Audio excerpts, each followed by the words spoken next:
कूटनीतिक मुद्दा आईआर में बहुत क्लियर होता है, लेकिन यहां समझिए एक पॉलिसी है चाइना की, स्ट्रिंग ऑफ पल्स।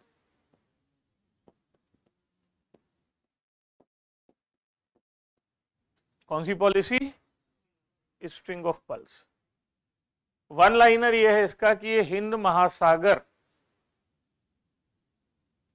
में भारत को घेरने की नीति। स्ट्रिंग ऑफ पल्स जो है ये हिंद महासागर के रास्ते भारत को घेरने की नीति है। आप देखेंगे यदि तो चाइना ने यहां पर एक आइलैंड बनाया है जिसका नाम है कोको, और ये बनाया मतलब इसको बर्मा से उसने ले लिया है और यहां अपना नेवल बेस बना लिया है। यहां जाएंगे आप तो यहां पर एक है हबन टोटा, ये चीन के पास है। यहां से आगे जाएंगे आप तो चाइना ने यहां पर, अरे आपका मालदीव, तो वहां पर माले पोर्ट के डेवलपमेंट से वो जुड़ा हुआ है, तो यहां उसके पास क्या आ गया? माले। और यहां से आगे जाएंगे तो यहां पर कराची के पास उसने बनाया है ग्वादर। देखो माला पहना ही चीन ने हमको। और इसके अलावा ऊपर भी जाएंगे आप यदि तो बर्मा के पास, यहां पर म्यांमार में भी जैसे हमारा सितवे है, तो सितवे के ऊपर एक पोर्ट है जिसका डेवलपमेंट चाइना कर रहा है। तो ये है चीन द्वारा, ये बड़ी आईआर की पॉलिसी है, चीन द्वारा भारत को घेरने की नीति। तो हिंद महासागर में और इन सब जगहों पर चीन अपने नौसैनिक अड्डे भी यदि बना लेता है तो निश्चित तौर पर हमारी सुरक्षा को खतरा है,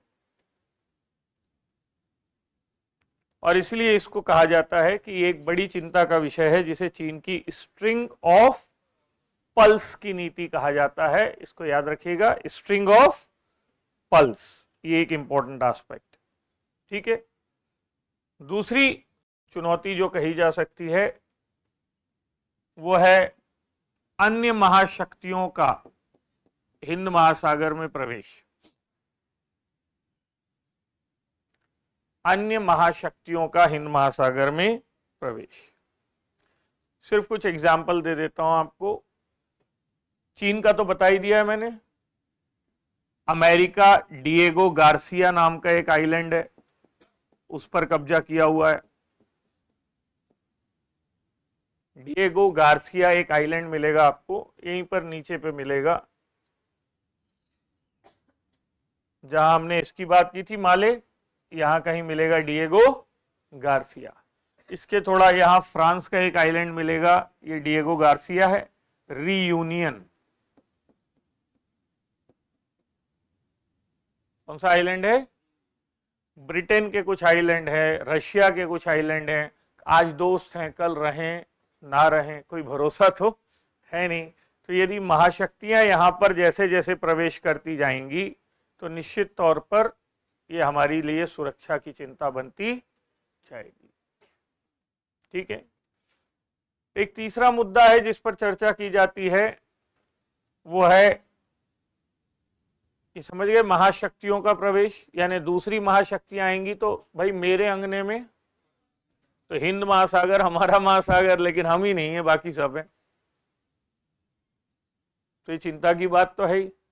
ठीक। तो इसके बारे में बार बार ये वो की जाती है। तीसरी चिंता जो है वो है अंडमान निकोबार की सुदूर स्थिति।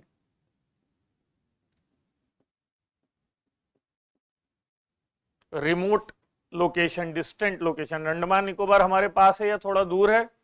इंडोनेशिया के पास है, वहां पर है। ठीक। और उस पर चीन की नजर भी रहती है। तो अंडमान निकोबार की जो सुदूर स्थिति है वो हमारे लिए एक चिंता का विषय बन जाती है, हिंद महासागर में सामरिक या कूटनीतिक चिंता का विषय बन जाती है। ठीक। चौथा है, हमने यहां पर क्वाड में शामिल हुए हैं हम,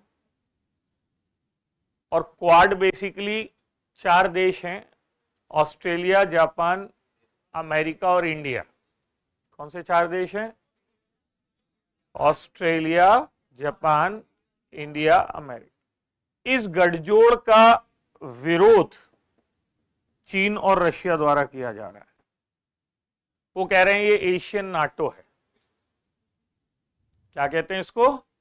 यानी ये चीन और रूस के खिलाफ एशिया क्षेत्र में आप इन लोगों को आने क्यों दे रहे हो? और इस विरोध से हम एक डायलेमा में फंस जाते हैं, क्योंकि हम चीन और रूस के साथ एक संगठन में हैं जिसका नाम है एससीओ, शंघाई सहयोग संगठन। ये भी सामरिक है। शंघाई सामरिक संगठन जो है या सहयोग संगठन जो है, एससीओ जो है, शंघाई कोऑपरेशन ऑर्गेनाइजेशन, ये कहता है क्वाड को एशियन नाटो। इसका मतलब नाटो है मतलब सैन्य गठबंधन कहता है। यानी एससीओ कह रहा है कि ये एससीओ के देशों के खिलाफ बनाया गया एक सैन्य संगठन है। ठीक है, कौन कह रहा है? चीन और रूस। ठीक है, तो चीन और रूस किसके खिलाफ कह रहा है? अमेरिका और जापान, ऐसा मान लीजिएगा। भारत दोनों का सदस्य।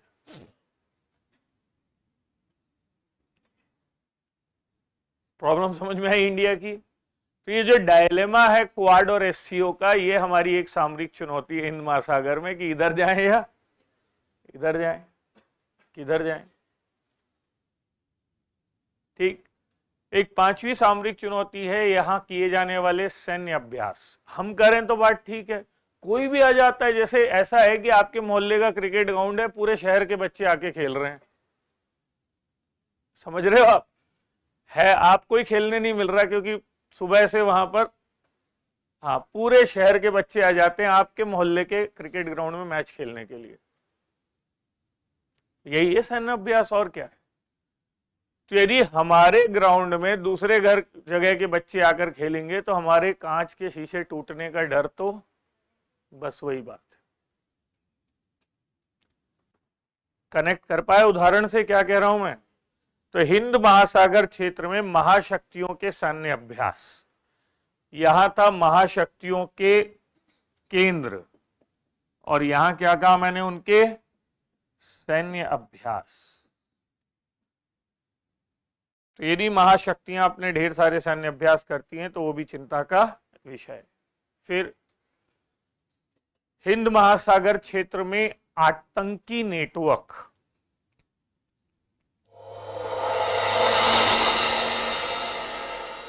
अब एग्जाम की तैयारी को और बेहतर करने के लिए हमारे चैनल को लाइक, शेयर और सब्सक्राइब करना ना भूलें।